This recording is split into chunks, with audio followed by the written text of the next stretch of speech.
Vic, I understand that you're a recreational bodybuilder and that you have even built a gym in your basement at home. Do you have to force yourself to work out after a long day at the office, or is it something you look forward to as a way to unwind? It's something I like to unwind at the end of the day. But, when sometimes things get really busy, those 10, 15 steps to the basement are really difficult to make. But it's really nice that I don't have to leave home to exercise and get in a good workout. Especially when we have Snowmageddon like we did last week. That's right.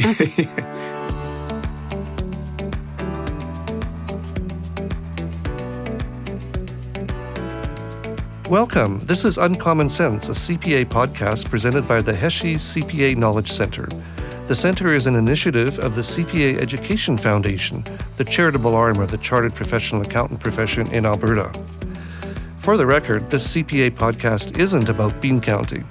Our episodes feature conversations with Alberta CPAs sharing their insights on a wide range of timely topics. Hello, I'm Erin Schwartz, Director of the CPA Education Foundation. I am your host for this episode, another in our series of Uncommon Sense episodes celebrating the first ever class of CPAs in Alberta who joined the profession without a legacy designation.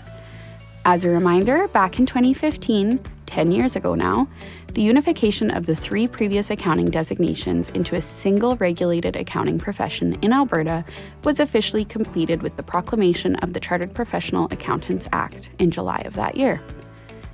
The unification in Alberta was part of a national project to bring the 3 legacy designations together as one across Canada under the new name of Chartered Professional Accountant, or CPA. In February of 2016, the first ever class of CPA candidates who did not have a legacy designation graduated, earning the straightforward CPA title. Over the course of 2025, Uncommon Sense is talking with many of these pioneer CPAs. In each of their episodes, we'll hear their reflections on what it was like to be a part of that historic graduating class and where their careers have taken them over the last decade. Our guest on this episode is Vic Cheema, CPA, a member of that first class of CPAs. After graduating from the CPA program, Vic worked in industry at a Big Four accounting firm before joining the Alberta Investment Management Corporation, better known as AIMCo, in 2017.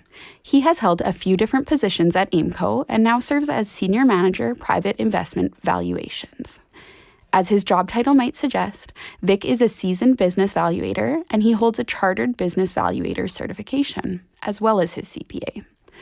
In this episode, Vic will share his thoughts on what it meant to be part of that very first CPA graduating class in Alberta, and also tell us more about AIMCo and his work as a business valuator. Welcome to Uncommon Sense, Vic. Thanks, Erin. Thanks for having me. I'm excited to be here today. Awesome. Well, let's dive in. I want to start our conversation by asking you 1 or 2 questions that I'm asking all of the 2016 grads who join us on our podcast. Did you realize at the time of your CPA graduation that you were part of a milestone moment in the history of the CPA profession, one of the first ever CPAs without one of the previous designations? And what did that feel like? Yeah, that's a great question. Looking back, I recall when the announcement came of the new program, of the new CPA, there was a lot of uncertainty in terms of what the new curriculum would look like compared to the legacy designations such as the CA. But the overall, it was an uncharted path, and yeah, there was a lot of uncertainty early on, but going through the program, it was pretty consistent with the undergraduate studies and what the prior CPA program looked like. Mm-hmm. Looking back, what are your thoughts on that? There was a lot of uncertainty at first, but obviously now here we are 10 years out. And so did the unification benefit you, your career, the profession? What do you think about it now? I think it was a pretty good move. For anyone who's not who wasn't an accountant, I think understanding the differences between the legacy designations was a bit challenging. So now having one brand, it makes more sense from the public perspective and as well as from a professional perspective. Having one designation streamlines what a CPA is and that definition. Absolutely. It certainly seems like you've had a pretty successful career, so I imagine it's been good for you in your career path. Absolutely, yes. I think that's really part of the foundation of of my professional career has come from the learning sort of from the CPA program. Awesome. So let's talk about your career over the last 10 years or so since you crossed that convocation stage in 2016. First, I mentioned this in your intro, but let's have you explain what business valuation means and what your CBV certification is and the value of having that along with your CPA designation. Yeah. So CBVs determine values of privately held businesses or assets or liabilities. And generally speaking, in the CBV world, there are about two streams of CBVs. Those that focus on corporate finance and the second that focus their practice on litigation and damage quantification. So most of my experience and background is in the corporate finance stream. And consistent with the CPA standards, the CBV has practice standards as well. So there's a lot of rules and regulations that you need to apply by based on what type of valuation report that you're producing. There's a set of practice standards that you need to follow. Make sure that you're consistently aligned in different levels of reporting, similar to a review engagement or an audit engagement. There are similar types of reports that need to be consistent from a valuation perspective.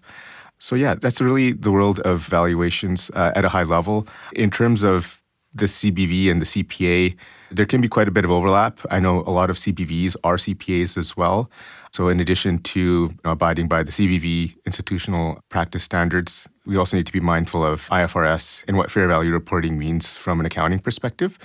So there's overlap between the two professions, professional designations, and there's some crossover that way. For sure. Did you always know that when you set out to do your CPA designation, did you think that this is where you would end up? Or did this just come up along the way? So for myself, I actually began my work experience at a university in valuations.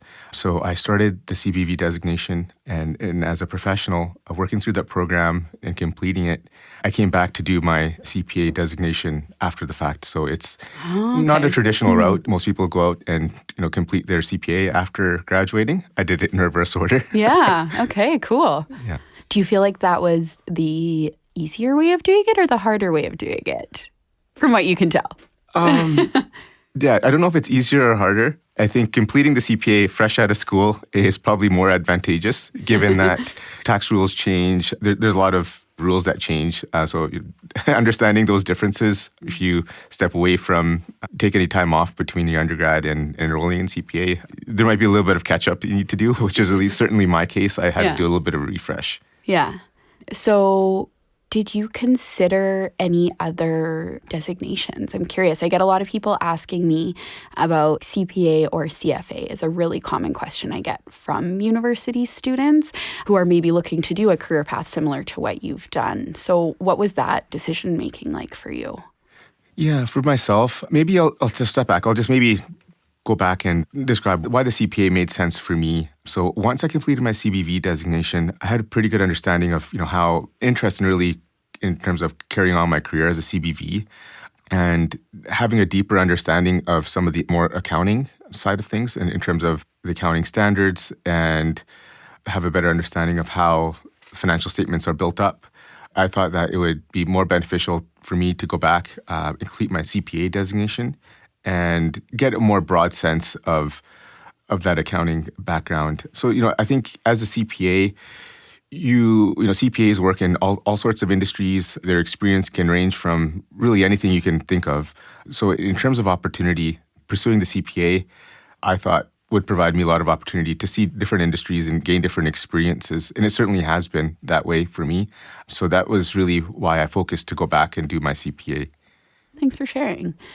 Can you describe, I kind of got into it a little bit with my various questions, but, your career paths 10 years ago to now, how you came to take on the role of Senior Manager of Private Investment Valuations at AIMCo? So when I enrolled in the CPA program, I was working within the valuations practice of a Big Four accounting firm. So I completed my designation there. Small plug for the Big Four, but I think that the program that when you're a student going through the CPA program, there's a lot of supports provided as long as a big cohort of other students that are studying it at the same time as you. So I found that to be very helpful in addition to having mock exams and study materials and internal resources. So From my perspective, I found that experience invaluable. So I completed my CPA while I was working in valuations at the Big Four. And part of my work, one of my clients was actually AIMCo. So for a few years, I've worked on valuation files for AIMCo. And I found the work to be incredibly interesting and engaging, which was really what led to my move to AIMCo. AIMCo's private assets really invested globally across different asset classes, geographies, industries, and subsectors. So essentially, you're always learning something. And I found that to be really exciting. And so that's really what led to my move from the Big Four over to AIMCo. And then since arriving at AIMCo, there's been a lot of camaraderie and collaboration with the people that I work with, both in my team and throughout the organization. And anytime you're in a meeting with colleagues, there's certainly some very, very smart and intelligent people within the organization. And that continues to help me continue to learn and grow and learn new things. And so I find that to be really engaging. Mm-hmm. Cool that you get to see, like you say, it crosses all types of industries and all that kind of thing. What's like if you can share, the weirdest or the coolest or most unique industry or company or something that you've kind of come across that you've had to do some analysis of in your work? Anything kind of out there? And also, if you can't share, I understand. That's okay. Yeah. I guess just broadly speaking, what I find really interesting is within the world of valuations, we're trying to mark valuations of our private assets at market value. So certain things that arise with certain trends in the economy, such as tariff implications today, we're currently trying to assess what impact that would have on our private assets, if any at all. That's really an interesting thing that we're currently working through. And then 5 years ago, at the onset of COVID, we had some assets that were heavily exposed, only a few, such as airport assets. And we had a private equity investment in a theater business. Oh, gosh. Yeah. Right. So trying to understand the trajectory of the business plan and how the political, geographical, and the right thing to do from a health perspective, how all those inputs would impact the valuation and understanding how to work through those hurdles. I found that to be pretty interesting in itself. For sure.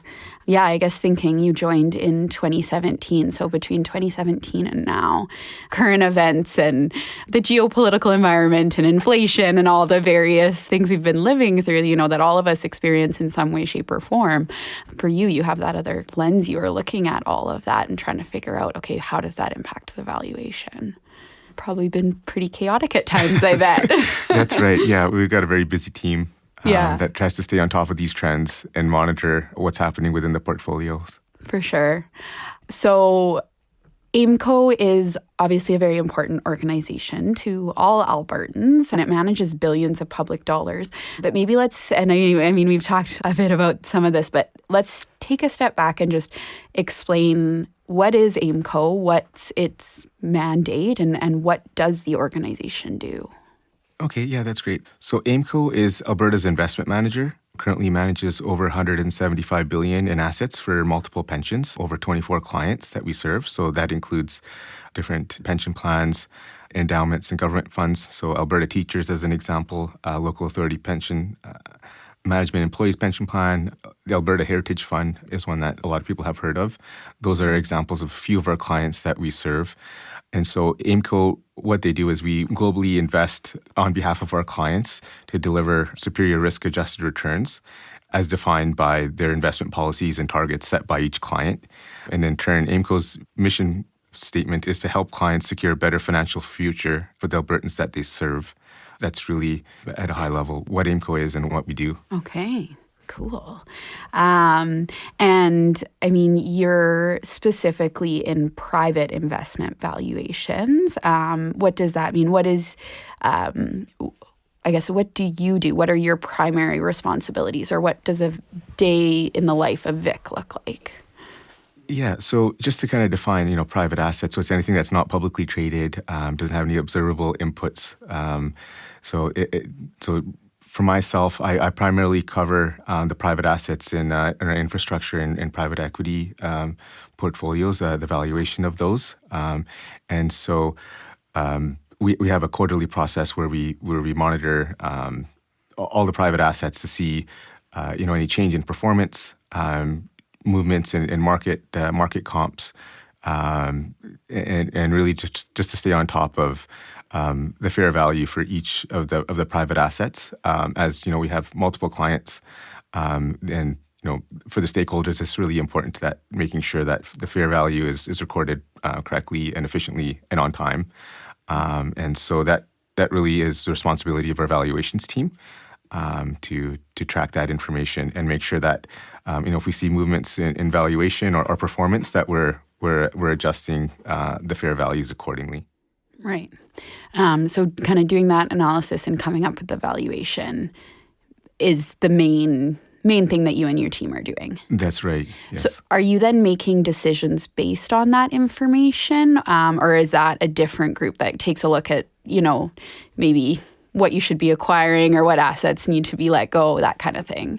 Yeah, for sure. So that role and responsibility is not within the valuations team. We're segregated from that, just to make sure that we have control, and that we are independent of the decision-making process, and that we're impartial when doing our work. Right. And so that there isn't a conflict there between making the investments and then valuing the investments. So of course. Okay, that makes sense. Yeah, so there is a fine line, and we do work closely with our investment teams as well as our risk teams to understand the different risks and track performance and all of those things. Yeah. Okay. Very cool. And so obviously the CBV plays a big role in what you do, but how have your skills and experience as a CPA helped you succeed in your role? Yeah, so this is actually a really good transition. As a CPA, working in our evaluations team, we're subject to significant amount of financial audits, control audits, making sure that we have proper procedures in place and safeguards in place. So as a CPA, having the background of knowing and having to guide our team and making sure that we're aligned with making sure that we have all of the financial reporting needs met for our clients is really important. And so just going back, the CPA background is also helpful to making sure that we have strong controls in place within our organization, and through that process, we're continuously reviewing our controls and helping to identify new efficiencies and processes that are available to us. So I think from that CPA background, it's really helpful from that perspective. And then, as we're also monitoring a lot of our portfolio, we have investments that are really different parts of the world, and so picking up a set of financial statements that might be prepared under a different accounting standard, and trying to reconcile the differences between those accounting standards and what we consider for, the accounting standards to be in terms of international ones, helping understand the differences. It can be very mute difference, but making sure that we're being consistent with our reporting as well. So that's really helpful. And then going down to the very basics, when we're looking at a portfolio company, we're tracking, financial metrics, and assessing, how the company's performing, whether they have enough cash on hand, enough cash flow, what their liquidity looks like, if they're over leveraged, and so helping monitor these trends can help identify risks early on, if there were a situation where the environment the company's operating in could change drastically. So I think that's a really important skill to have. Yeah, that's great. And then when you do have auditors coming in, making requests, asking you questions, that kind of thing, do you feel like you have a bit of an advantage because you understand maybe why they're asking what they're asking and like really understanding what it is that they need from you and your team? Yes, absolutely. Yeah. It's super helpful to have that dialogue and help advance those discussions as quickly as possible. So it's really helpful that way. Yeah, and essentially speaking the same language as the auditors kind of thing. Absolutely, yeah. So, that's a lot of on the kind of technical side, but what about the soft skills like professionalism, communications, teamwork, and so on? How important are they to your success, and have those played a role in your career? Yeah, absolutely. I would say that they're equally as important, if not even more important, because being an effective communicator is really key. Being able to build rapport and trust with others are really important skills to have, especially in this world that we live in, where a lot of meetings today, they're not happening face to face. Some of them are digital, on the phone, on a Teams call. So being able to have that skill set, both for those in person soft skills as well as on a Teams call, and being able to engage with people. To really get the information that you need for the work that you're doing. So it's really important that you have those skills. Absolutely. And is your team all in Edmonton, or are folks spread out across the province or elsewhere? We are. So we do have folks within the Toronto office as well as Edmonton. Okay. So even within your own team, you are working, on Teams calls and things like that, probably quite often. That's right, yeah. Yeah. Okay. Cool. So I hear that you've been involved with a project at AIMCo that incorporates artificial intelligence into the business. So can you tell us about that project? Yes, so it's a really interesting time for AIMCo right now. We're undergoing a big business transformation. It's going to overhaul our systems and the way we do business. And the project really is streamlining our processes and creating a more efficient way to work. Some of the advancements, of AI and all that may be a little bit down further in the road. But currently, it's streamlining our processes and making sure that we have, one system that works really well. And really the output from that is having better data, and which we'll be able to use in the future. Okay. And beyond that project, how do you see AI affecting AIMCo and the business world in general over the next few years? Or even maybe, I don't know if there's anything that's already been kind of happening that you can speak to. Yeah, this is a really hot topic. It's one that we stay on top of, within both the valuations team and also at AIMCo. So like currently, as most organizations would be also part of, it's a rollout of Microsoft's Copilot. So seeing what Copilot can do for you in terms of streamlining, something as simple as your Outlook or your inbox. Or even creating a first draft of a PowerPoint presentation is a very powerful tool. So we're currently working with that and seeing how we can streamline some of the more basic things that we do. So that's a current example of how AI is already starting to impact some of the work that we do at AIMCo and other organizations are seeing as well. But in the future, thinking a little bit more long term, this business transformation that is going on at AIMCo is going to provide us, a better and more efficient view of our data that we generate, through all of our investments. And what this is going to lead us to do is have, better risk management and make better informed decisions around investments. And ultimately what that means is better returns for clients. Right.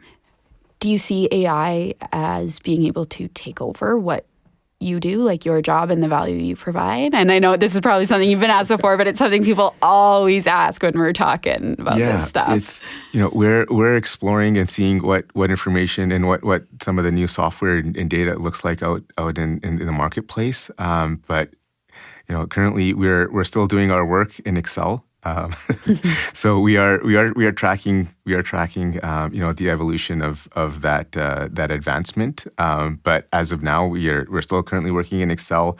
But I think there's a certain element of having professional judgment, working as a professional. This applies to CPAs and CBVs. Like we're knowledge workers, right? And I don't think that AI has come far enough along, or will it in the next few years to be able to kind of make those subjective calls and make those judgment calls, right? So At the end of the day, you're still going to need a CPA to sign off on financial statements and engagements, and engaging with customers, our clients, and getting that information across the table. Performing an audit, I think there's tools that will help make things more efficient and streamline processes for sure. But I don't think that it will take over and be fully autonomous at this point. Yeah. I think it just makes a lot of the jobs, hopefully, like you say, more efficient, easier, that kind of thing. But that professional judgment piece, the ability to take the analysis and do the storytelling and all those other pieces, right? Like that can't be taken over by AI. That's right. Yeah. Let's dive into a little bit around leadership and mentorship. Is there anyone that you've had over the course of your career or your life that's had a particularly strong or positive impact on you in your career? And, if so, what did they do that had them have such an effect on you? Yeah, that's a loaded question. Thinking back, I think just professionally, I would say would be a partner that I work for in Big Four. He's always calm, cool, collected, great communicator, and really you demonstrated that you could teach yourself anything, and just being consistent and putting an effort forward, those few things together, you could really do anything that you put your mind to. And so this partner that I work for, he demonstrated that in ACES. Like he had, he taught himself music, musical instrument, being an accountant. He gained a very in-depth experience in life sciences and in biotech. He could speak, very technical within that industry. So, to me, that was just something that even today I'm just amazed of how someone could, without that science background, really pick up all that information and really become an expert in that field. So that's something that that's an individual that was like a mentor to me and someone that I look up to and remind myself that that if you really want to pursue something, that if you put your mind to it and put that consistency and hard work in, will you be perfect day one? No, absolutely not. But over time, that consistency will pay off. I imagine that has, having had that example earlier on in your career probably has really helped you in your career path. Because like you say, you see lots of different industries and deal with lots of issues when you're doing evaluation. So you probably have to kind of get into something that you're not familiar with and, figure it out, right? Absolutely. Yeah. And that's where, you have, the importance of network, the people that you know and surround yourself with is really important. As as most CPAs, we don't have all the information. Where we need to go out there, gather information, do our research, and find out more about topics that we don't know about. Right. Awesome. So you yourself has been serving as a mentor over the course of your career. So what sort of mentoring have you been doing and what do you enjoy about mentorship? Yeah, over the years, I have mentored a few CPA students in terms of helping mark mock exams in CFE prep, to also just providing perspective on careers. And overall, I enjoy the networking and finding a way to give back. I think that's extremely helpful. It's a small world that we live in, and the professionals that you work with, it can end up being your colleagues, and that actually was one of the scenarios that happened for me. Is one of the mentors that I was working with ended up becoming a colleague that I worked with quite directly. So that was quite an experience, just reflecting back on. Yeah. And do you have people that you're working with directly at AIMCo who are pursuing presently either their CPA or their CBV designation? Yes, yes. Okay, so you have a lot to offer in terms of like, hey, been there and happy to kind of support or just be someone who understands kind of thing? Yeah, for sure. I mean, and when you're working, it can be quite a bit of a commitment regarding any kind of professional designation. Just working in alone can be, quite a bit of hours, and then adding on extra in terms of finding times to complete, modules, whether that's evening, weekends. There's a bit of a personal sacrifice there. So just acknowledging that sometimes can be helpful for others. Yeah. Yeah, that's great. So if you were talking to a current post-secondary business student, would you recommend the CPA designation to them, and why or why not? Yes, absolutely. I think the CPA designation, it provides a very good foundation and understanding of the business world. And as I was speaking about earlier, I came back and completed my CPA designation. My major in my undergrad was accounting, and I streamed into finance, and then came back to do accounting just because it does provide that strong knowledge of the business world, and also it can create a lot of different opportunities and roles in different industries, and so just having completed that designation is really helpful. Mm-hmm. That's great. So what has surprised you the most about being a CPA over the last decade? If anything, I'm guessing there were probably some surprises along the way. But yeah, is there anything different from what you expected back in 2016 in terms of being a CPA? Yeah, that's an interesting question. I think the biggest surprise is really how consistent things have been. Yeah. I think they've been really consistent. So, I mean, like, maybe I'll turn around and ask you the same question. Like, has there anything that's surprised you? Like, I've been thinking about that. I think that it's, from the beginning, it's, you from your undergrad to completing your designation, writing the exams, completing your articling, all your hours. It is really what you sign up for.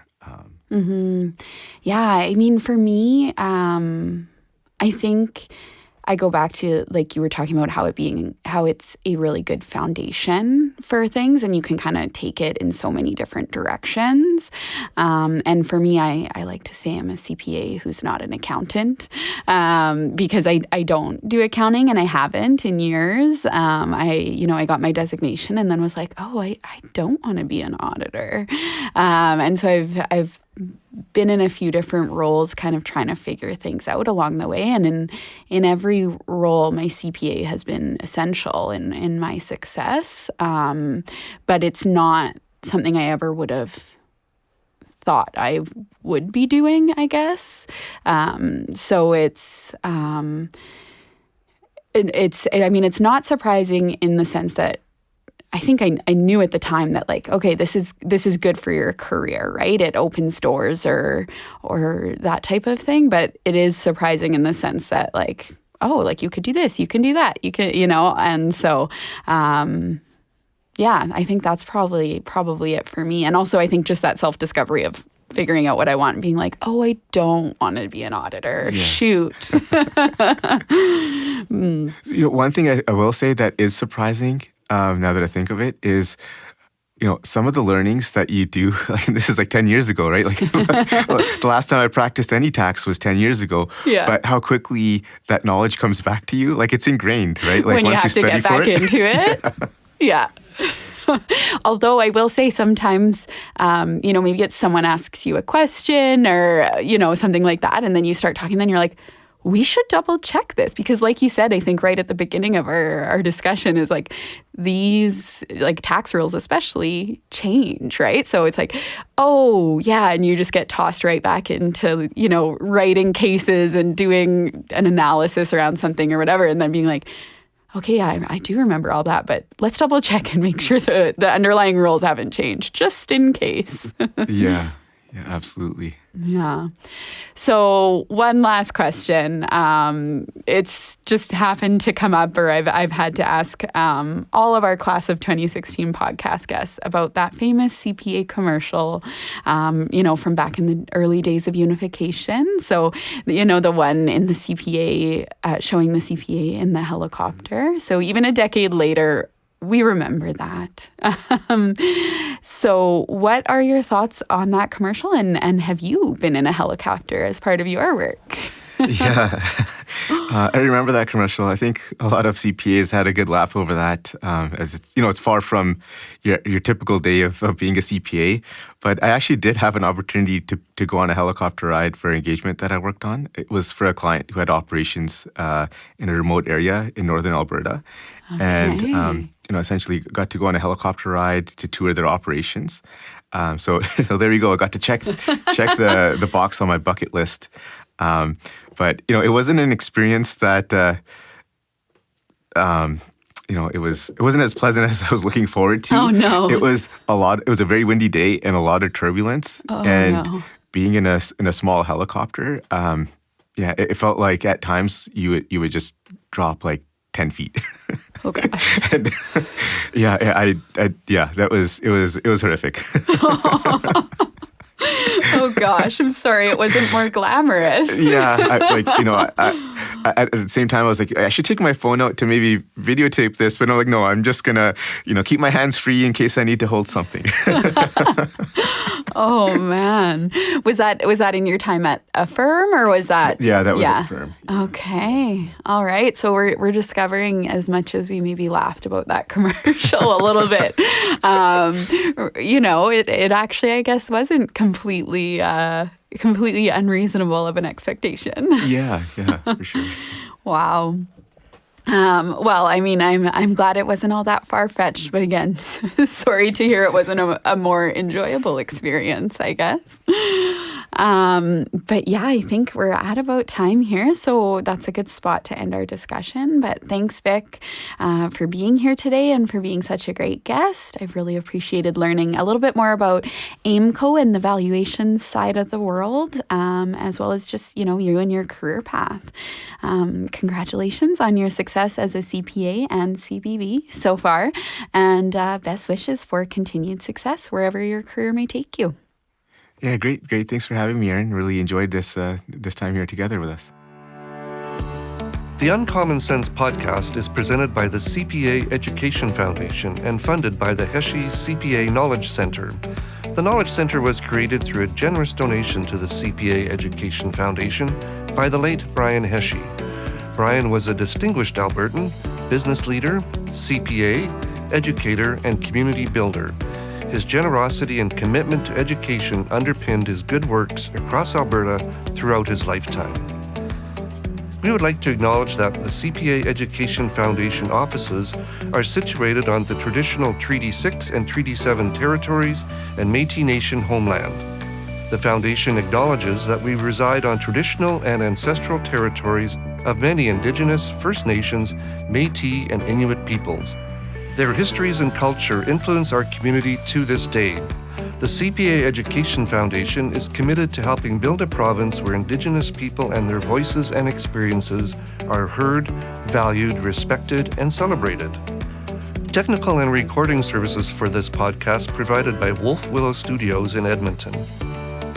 If you enjoyed this podcast, please be sure to like, subscribe, and tell your friends about us. If you have any comments on the podcast, write to us at cpaef@cpaalberta.ca. To learn more about the CPA Education Foundation and the Heshe CPA Knowledge Center, visit cpaalberta.ca/foundation. Thanks for listening.